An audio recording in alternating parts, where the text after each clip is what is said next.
आगे बढ़ते हैं। आपको बताएं कि army chief general Qamar Javed Bajwa Karachi पहुंच गए। सिंध के सैलाब मुतासरा इलाकों का दौरा करेंगे। ISPR के मुताबिक आर्मी चीफ सिंध के सैलाब से मुतासरा इलाके बदीन जाएंगे। इमदादी कामों में मसरूफ जवानों से भी मुलाकात करेंगे।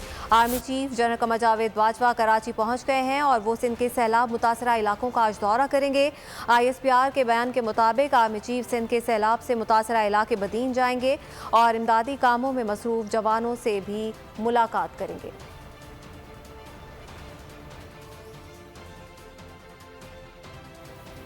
मैं हूं इमरान रियाज खान। अब आप मुझे देख पाएंगे सिर्फ बोल न्यूज पर। इमरान रियाज खान साहब जो हैं वो बोल फैमिली का हिस्सा बन गए हैं। बड़े अरसे बाद किसी चैनल ने हौसला किया है, तो मुझे ऐसा लगता था कि हमें बोलने की इजाजत नहीं मिलेगी, लेकिन बोल ने डिसाइड किया कि बोलने की इजाजत वो लेकर देंगे। मुझे बोल की एक चीज बहुत अच्छी लगी कि बोल ने कैटेगोरिकली कहा कि जो करना है करो, हमने अपना कोई बंदा नहीं निकालना। इमरान खान बोल के साथ जुम्मे से इतवार रात 10 बजे।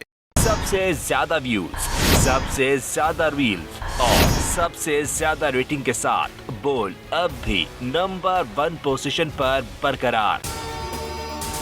अगर आपको ये वीडियो पसंद आए तो लाइक पर क्लिक करें, सब्सक्राइब करें और बेल दबाएं ताकि कोई खबर रह न जाए।